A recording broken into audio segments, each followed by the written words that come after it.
James chapter 3. I was listening to sports talk radio the other day, and I wouldn't recommend that, by the way, just as a side point.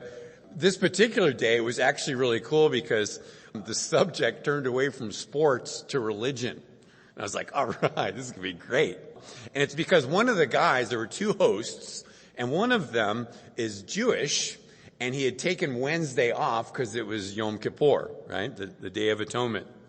The other guy, the non-religious guy, Michael was his name, he was being critical of the Jewish guy, Peter, and giving him a hard time because Peter he said he was taking Yom Kippur off to sacrifice himself to God and to fast and to go to synagogue and the things that they do for that. But instead what he was doing is he was texting Michael and watching the games and eating.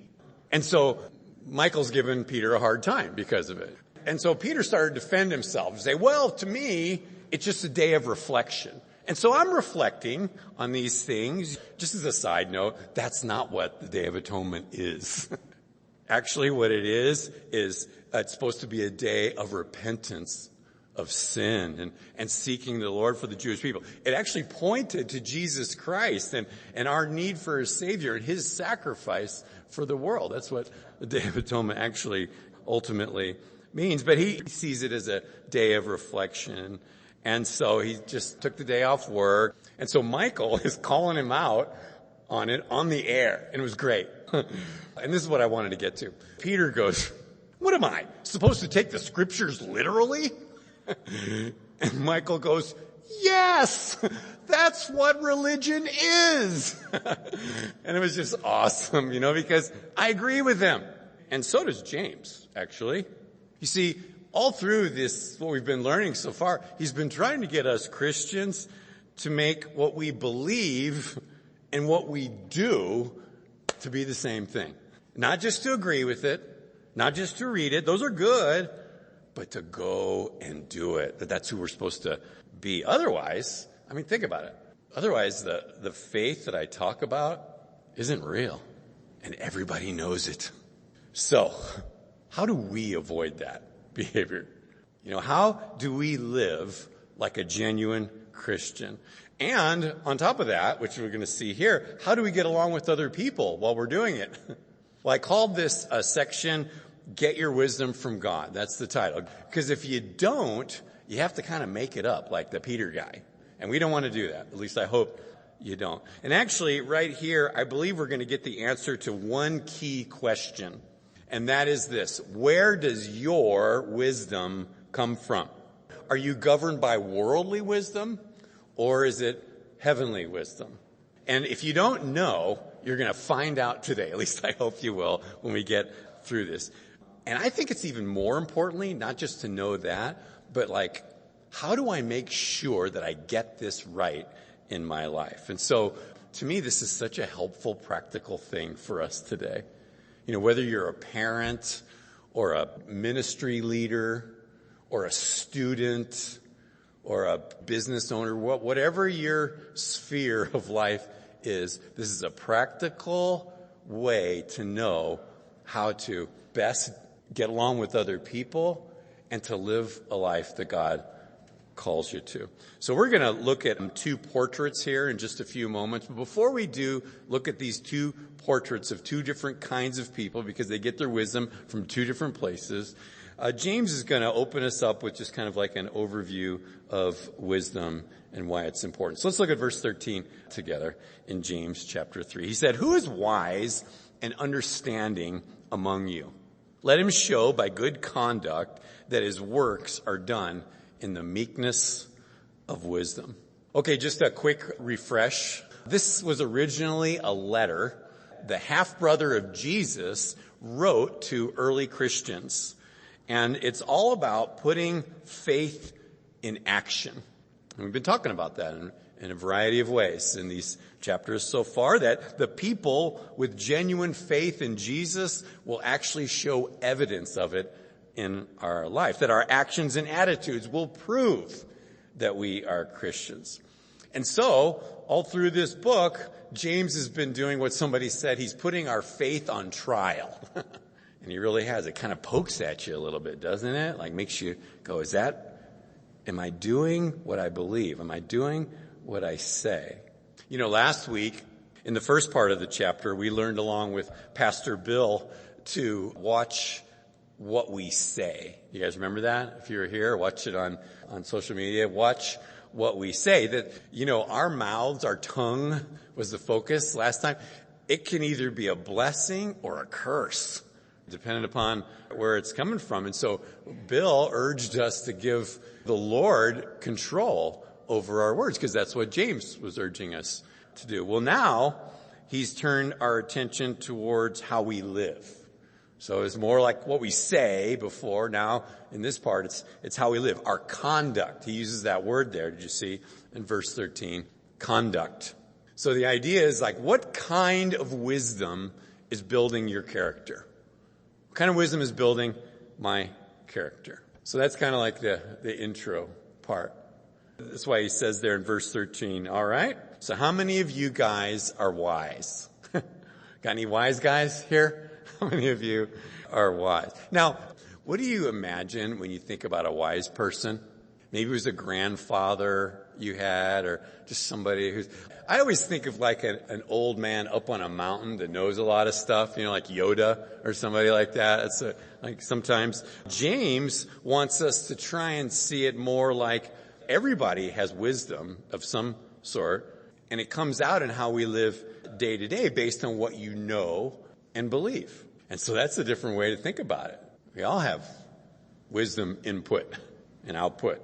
This is such a good subject because some people can be really smart but not be able to manage their own lives. Or they have a destructive influence on others because of the input. So James is urging us to humbly seek out wisdom from God. That's your safe place. And Solomon did that.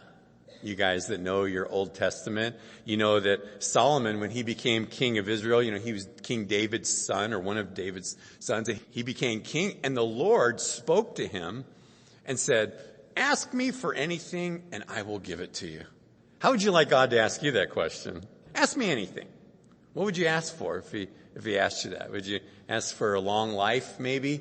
Or to be rich? Retire on a beach someplace? Some people might ask for those things. You know what Solomon asked for? Wisdom. And because of that, God blessed his life in all sorts of ways through it. And it was so important to him that he actually wrote one of the books of the Bible that's all about wisdom. Well, he wrote most of Proverbs, which is the book of wisdom. And actually, he urges us throughout that to get wisdom from God. In chapter 4 of Proverbs, he tells us that we're supposed to embrace God's wisdom, that if we do, it'll bring us honor. And he said, he will place it on your head like a crown. It'll be an ornament of grace in your life. And that's such an awesome thing to think of. And he should know because God did that for him. And he wants to do it for you too. You see, this subject is so practically important because wisdom from God is what enables us to relate God's truth into our daily life. So you can imagine the benefits to know God's wisdom and to use it would have in your day-to-day life.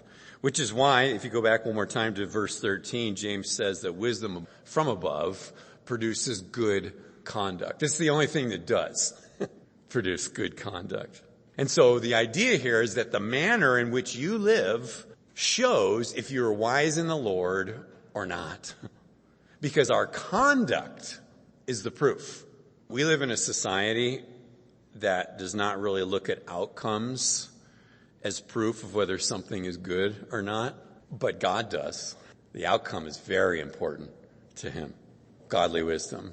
Now, as I said, we're going to look at two portraits here in the rest of our time together. It's really, we're looking at two kinds of wisdom, and James is going to paint a picture of what both looks like. Because there's only two kinds of wisdom.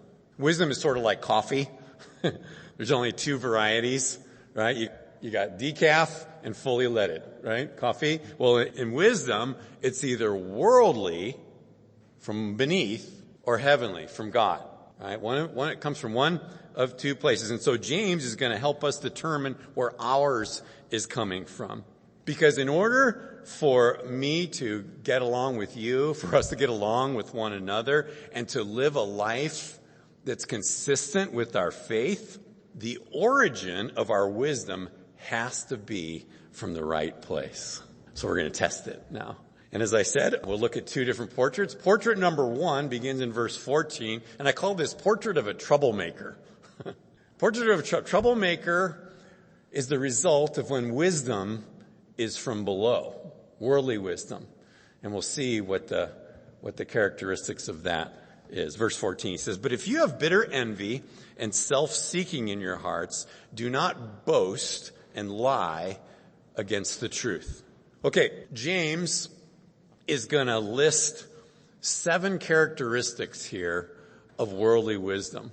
Basically, this is what happens if that's the origin, if it's from beneath. And I'm just going to take you through them and explain them a little bit as we go, not take too much time on each one, but just so that we know what this means. So the first one there is what? Did you see that? It's envy. Envy, right? Wisdom from below causes us to want what other people have. Now, some people might not think this is a big deal. Who cares what if I say I want that guy's house? What's the big deal about that? Well, it's actually way worse than people think because of what it can springboard to much worse things.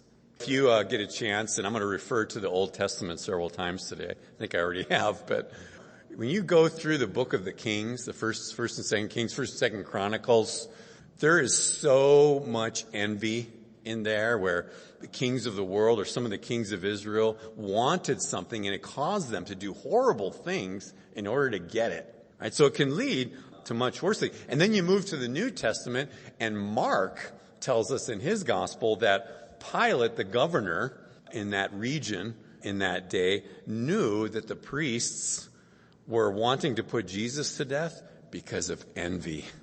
You see, Jesus had gotten so much popularity amongst the common people that the chief priests, the scribes, the elders, the Pharisees, the Sadducees, they hated him because of the notoriety. And one of the reasons why they put him to death was because of envy.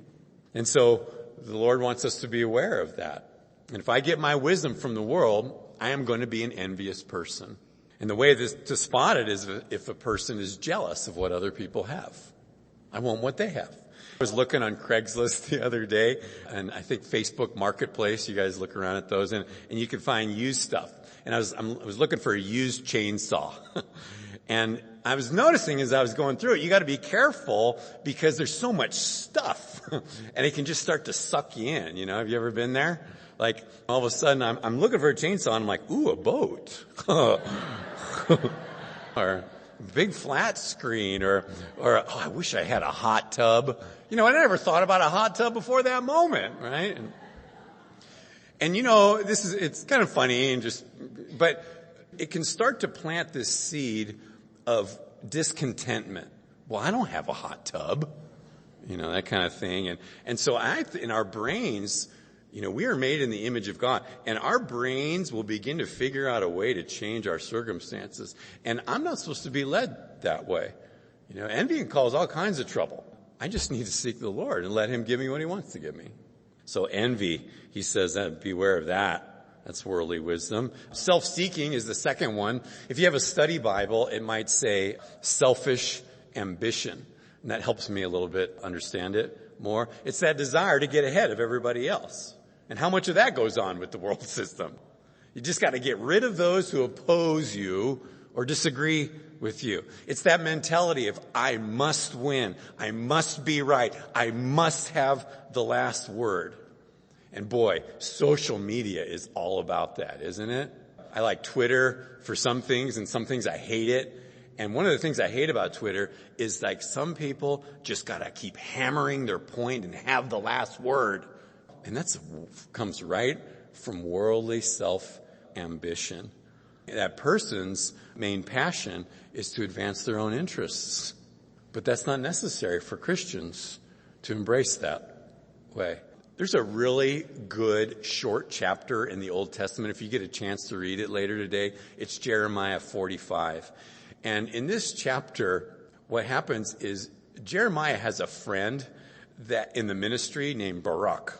And Barak apparently was frustrated with his life in the ministry. And it seems like he was kind of reacting badly towards others because he didn't feel like that he was getting enough from God. And so he was starting to seek it for himself.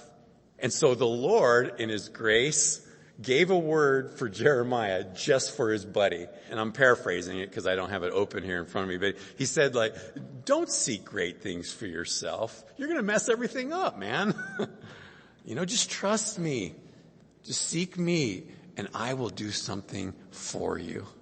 And that's the way he is towards us, too. It's unnecessary for our own greatness to be our motive. God will do the promoting. Just let him do it. Don't seek after wisdom from beneath. Keep in mind, you guys, that James is writing to believers. That's the primary audience. And so what that means, if you think about it, is that it's very possible for Christian servants to get their wisdom from the world and end up bitter or jealous of others serving with them. And I'm of the belief that we often serve in ministry together just to help get this out of us. Because until you serve God in the trenches with others, often you don't even really have to deal with this kind of stuff that's going on. I mean, he can do it other ways, but I think that's a primary way that God roots it out of us. And so here's how to find out if you're self-seeking, is ask yourself, do I want the attention? Do I have to have the last word? Well, next, number 3 is boasting. Boasting. Do you see that one? And often it seems like that wisdom from below reveals itself in being a critic. Because a critic is a critic because they think that what they think and the way that they do it is better than everybody else's way, right? That's why they're critical. And the proof to them is look how poorly everybody else is doing it. So if they were only more like me, look how groovy it would be. And then they start to run down other people so that their ways look better. And this is all wisdom from beneath. So watch out, because big critics, it's not wisdom from God. Well, the next characteristic of a troublemaker there is, did you see that? Deny the truth or lie against the truth. People do this all the time to get what they want. They'll ignore what God has said, but I don't care what that said. This is what I'm doing. And so what James is letting us all know is that if I lie against the truth of God, then my instruction is not coming from God. And it doesn't matter how many times I justify it, it's not from him. I denied the truth. So that's a lot of stuff there. Imagine what the damage that those 4 behaviors can do in a family or in a ministry. And he's not done yet. There's more. He's actually going to cover 3 more. Let's look at verse 15 together. He says, this wisdom does not descend from above, but is what? Earthly, sensual, demonic. This kind of wisdom he's talking about, it doesn't originate with God. It's a different kind of wisdom. So it is a type of wisdom, just the wrong kind. He tells it comes from 3 other places. It comes from the world, the worldly system. It comes from the flesh, our sinful nature, and the devil. So this is a bad thing. And I just wanted to touch on those 3 here briefly before we move on. First, he said earthly. Earthly would be, one example would be something that people produce apart from God's will. And again, going back to the Old Testament, a prime example of that is in Genesis 11 when they made the Tower of Babel. Do you guys remember that? Because God had said to those people who were repopulating the earth after the flood, he told them to go and fill the earth, multiply and be fruitful. And what they decided to do is they were all going to stay together in one place. And they said this, we want to make a name for ourselves. You see, what was happening is they're resisting what God told them to do, and they decided we're going to do it our own way instead. And that's earthly. Earthly is to govern ourselves by things other than what God has said. Maybe we govern ourselves by emotion or logic, where we're like Spock. It's like, I'm all logical or whatever. And the world does this all the time. And I would point to one horrible thing in our culture as earthly like this, and that's abortion. The way that our culture embraces this horrible thing is an earthly wisdom. This is not God's will for our world.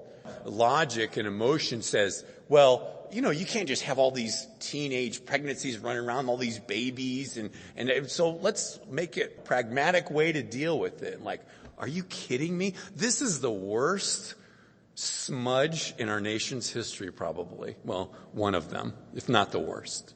All because it's just earthly, worldly wisdom. And it destroys people. And I'm not coming down on you if that's in your past. God can forgive all sorts, any kind of wrongdoing. But let's not say that it's a good thing and it's of the Lord. Sensual was the next one that he pointed out there. I kept thinking of the word carnal when I was reading this, because it's like if something appeals primarily to the carnal side of us, then that it denies the truth. And if that's what's happening in a situation, then we ought to watch out. Some people will embrace a particular religion or a system of theology because it appeals to their carnal nature. Like they're looking for something so they don't have to change and they can just be more of themselves. I think of Islam as an example of this. Islam is a controlling religion. And I think that some people embrace it because of that. It's sensual, it's carnal, because it appeals to our carnal nature. It's not from above, it's worldly, it's from beneath. The last one that he points out here, number 7 in our list of 7 characteristics, is it's demonic. It shouldn't be a shocker to us that the devil has access to all the same things that we do.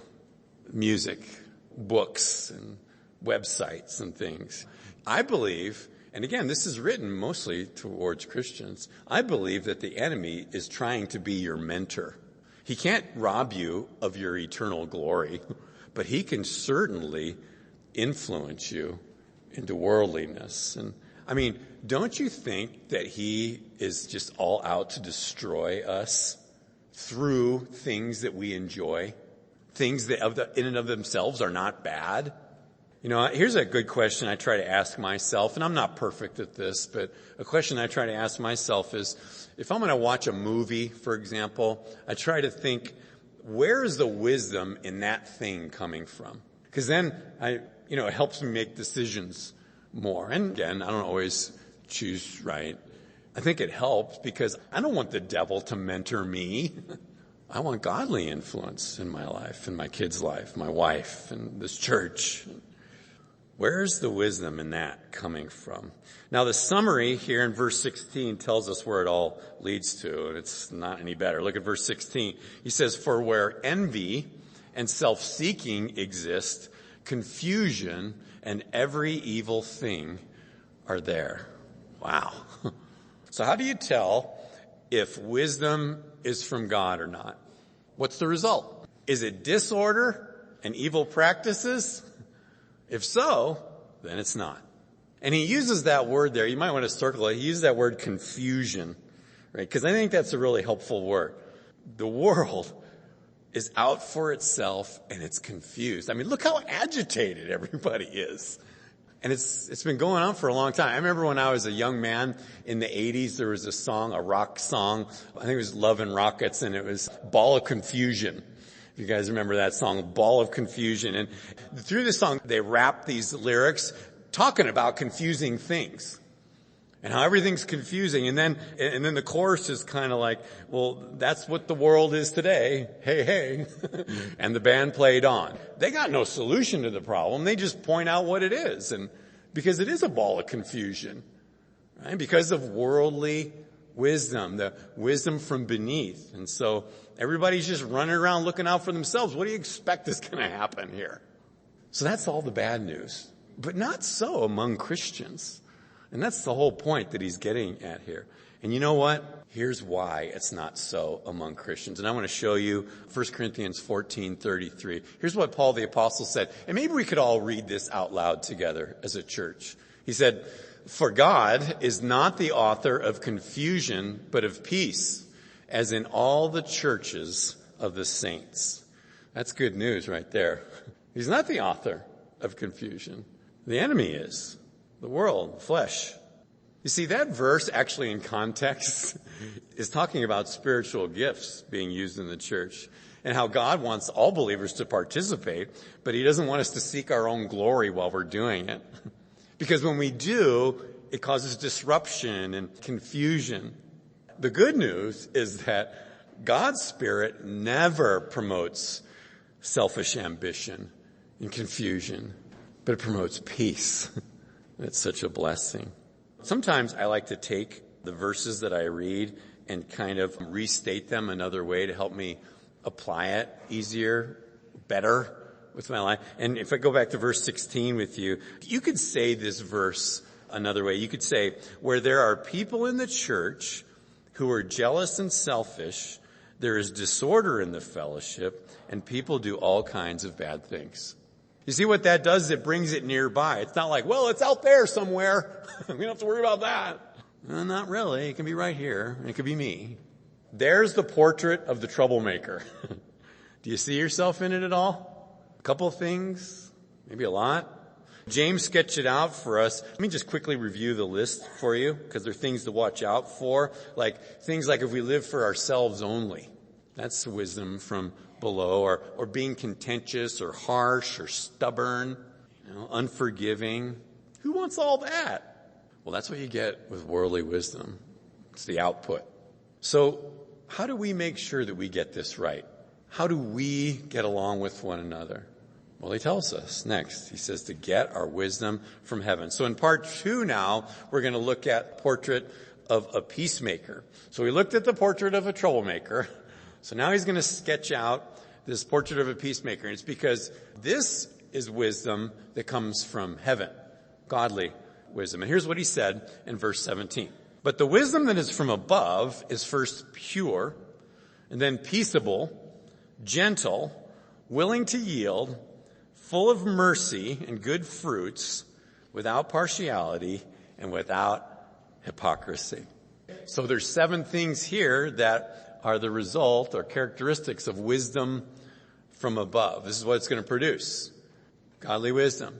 It's a contrast. We had the 7 bad ones before, and now here's 7 good ones. So again, I want to just take you through these characteristics here, and it's to help us decide where the origin of our wisdom, right? And I'm going to ask a question after each one, just briefly, to help us to apply it a little bit. So first, he starts off with pure. Is it pure? There is a lot of pressure to destroy your purity. And I'm not just talking about sexual purity, although that could be part of it. I think that what he's mostly focused on here is that the wisdom from God shouldn't be mixed with earthly wisdom, because that will dilute the purity. Where's your counsel coming from?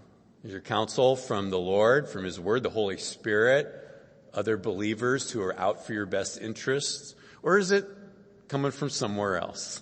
Is it pure? He also says it's peaceable in verse 17.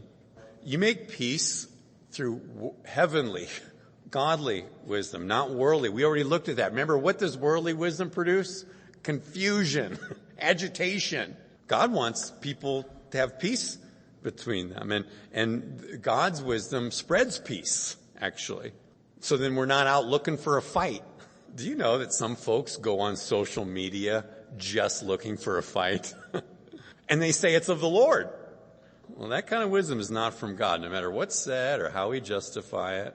James said we should seek peace as long as it doesn't sacrifice purity. So the question is, does God's peace rule your heart? If not, then I'm probably getting my wisdom from elsewhere. Pure, peaceable. Number 3 here is gentleness. Wisdom that comes from above is not strict. And we know that because God said that you believers are not under the law, you're under grace. God's poured out his grace upon you, so then you can give away grace. You can respond gently. A gentle person, getting their wisdom from above, will take other people's feelings into consideration. Will try to see their point of view. We ask ourselves, how do we respond to other people? Have you guys ever done this? Like someone will text you and it'll make you a little mad. And so you start to and then before you hit send, you go, backspace, backspace, backspace, backspace. You guys ever done that? I've done this with my wife a few times, like she'll say something and then I'm like, where's that coming from? I'm not going to say that to her. The Lord wants us to be gentle in our response. Willing to yield is number 4. I think this might be one of the most awesome things that comes from God's wisdom. And that's the willingness to listen to what someone else has to say. The willingness to change, to have an open mind when we're wrong. Not to be a stubborn person. I wanted to tell you a quick story about a guy in our church, Danny. He's one of our part-time staff guys here. He manages our radio station. And I asked him ahead of time if I could tell the story, and he said I could. So here goes. I can't remember when it was exactly. It was about a year ago. Somebody came up to me during the week. And during the week, there's not a lot of people here, just a few of us typically. But somebody came up to me and goes, hey, did you know that Danny is open carrying here at church at work? Got a pistol on his hip. And I go, no, I didn't know that. And then I started to think, did we say anything about that in the employee manual? do we open carry here, And I couldn't remember if we said anything. I don't think we did. So I'm like, okay, that's kind of interesting. I wonder what's up with that. So I just looked for an opportunity to talk to him. I think I was walking out of the church or walking in the next day maybe. And Danny is in the welcome center. So I walk up, and it's just him. And I walk up, and he's got his the holster and the gun right there on his hip. And in the welcome center, mind you. And I go, hey, so I see you're carrying. And he's like, yep, it's my constitutional right. Or I forget exactly how he said it. You'll have to correct me, Danny, about that. But America. No, he didn't say that. And I go, well, so you're working at the church during the day. And you're just carrying that around. And he goes, well, it's my right. I can do that. I go, well, sure. Yeah, you could do that. I go, but is that the best thing that you could be doing here in the welcome center? Because it's also people are going to think you're going to draw on them when they come to the welcome center. Could you just consider this? Maybe this isn't the place for that. I'd just like for you to consider that. And I don't know exactly what happened, but we split apart there. And I thought I heard, he'll have to correct me, but I think he got upset. Well, I know he got upset, and I think he left the building. He just kind of stormed off and, had to go think about this. And so I just prayed for him, just prayed for the Lord to do something here. What's the right thing to do here, God? And then I think it was later that night, maybe the next day, Danny calls me. And he's like, you know what, man, you're right. You're right. I don't have to do that, even though technically I could.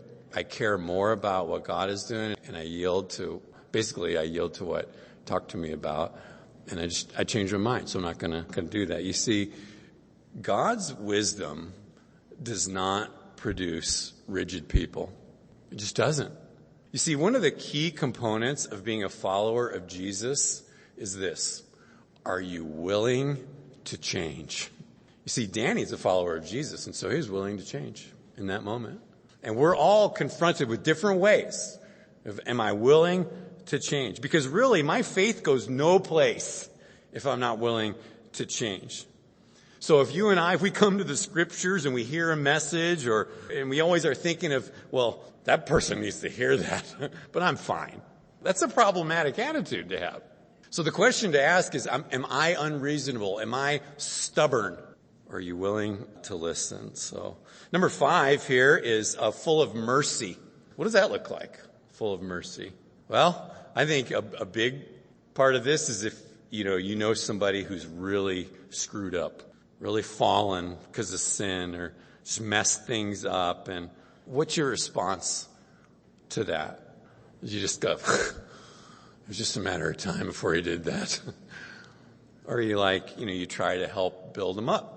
Be compassionate, kind towards them. You see, a godly wise person will see the needs of someone and be merciful to them. Here's a test for it. Is your first response when you see one of these situations, how can I extend mercy to that person? If it is, then you're getting godly wisdom. If it isn't, then you're probably not. Full of mercy. Number 6 is without partiality. So don't play favorites. Wisdom from above doesn't play favorites because God doesn't play favorites. See, you're not out to gain people on your side. Sometimes, even in the church, we can start to I want people on my side of the argument kind of a thing.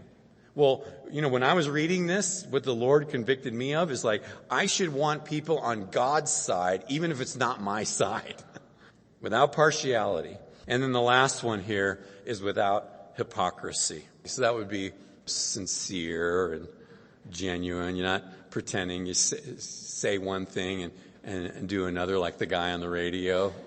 Without hypocrisy. Straight shooter. I probably shouldn't say shoot after using that example. Verse 17 describes to me what Jesus looks like. And that should be our aim. One of the booklets that we have out at our Welcome Center is written by this guy named Jim. And he said, I don't think it's in one of the booklets. I think I heard it from him separately. But he said that whenever someone tries to get me to adopt their theology or their way of doing things, I always ask the question, will it make me more like Jesus? And that's how and then if it will, then maybe that's what I should be doing. And if it doesn't, then I don't. And that's a kind of a good filter to run it through there. So these are the things that godly wisdom produces, at least the list that James has given us, what it does. And so here's the portrait that he's made here. We can imagine it's a gentle person who thinks others have much value and doesn't pretend to be something that they're not. And it's a person who's easy to reason with and quick to forgive and shows kindness, not stubborn. And you know why? Because their wisdom is from above. And so it's the best place to be. And I pray that that's where we would live, receiving that wisdom from God. You could read verse 18 and then we'll close. He said, now the fruit of righteousness is sown in peace by those who make peace. If you have an ESV Bible, it says harvest of righteousness. I like that. It's I am going to have a big haul of God's wisdom if I pay attention to this and actually try to apply this to my life. It's so hopeful to me. Did you see where he said if there's godly character and conduct, what the key element is going to be in your life? You know what that is? It's peace. Peace. He says it twice in case you weren't paying attention. God wants us to be peacemakers, church. And I can't do it if I'm guided by worldly wisdom. You see, he wants to do something great with you, in your life and with your life. I love this verse from Psalm 85:10. I wanted to show it to you. Psalm 85:10, it says, mercy and truth have met together. Righteousness and peace have kissed. Isn't that sweet how that's said there? Just putting them together. That's what he's doing here in James chapter 3. He's saying that wisdom from God is going to empower us to promote peace and help people reconcile and bring a big haul to God, a harvest to him. Now, if you're convinced today that you want more wisdom, it's easy to get. Back in chapter 1, God said, just ask him. Just ask for wisdom. And he said that he will give it to you liberally. Right? So if you want it, go get it because he'll give it to you. And I pray that that's a pursuit of yours, that you would just say, Lord, will you give me the wisdom to navigate this life in a way that honors you? And he will, because he loves to do those things. So what did you guys decide from this Bible study? Are you a troublemaker or are you a peacemaker? Maybe you're a peacemaker who's got a few points of trouble going on there. And that's okay. I found some stuff I got to deal with here going through that. But you can tell who's getting their instructions from God and who is it, because you can see in what they do. And we're not perfect. We're learning. We're following. So maybe a couple things reminded you to make sure you get your wisdom from God. And lastly, I'll finish with this. But maybe you're not a peacemaker. Maybe you saw, reading through this, something is really wrong and you need some help. I'm here to tell you that you, my friend, can have peace with God right now. You can have peace with God. You can have peace with others. And just as important, you can have peace within yourself. The war will be over, and it's up to you God draws people to himself, wants you to put your trust in his son, Jesus. Ask for forgiveness and he will forgive you.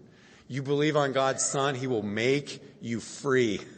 It's the greatest news ever. And that's why he sent his son to earth. So you and I could be free and the war would be over. We would have peace with God, internal, and peace with our brothers and sisters.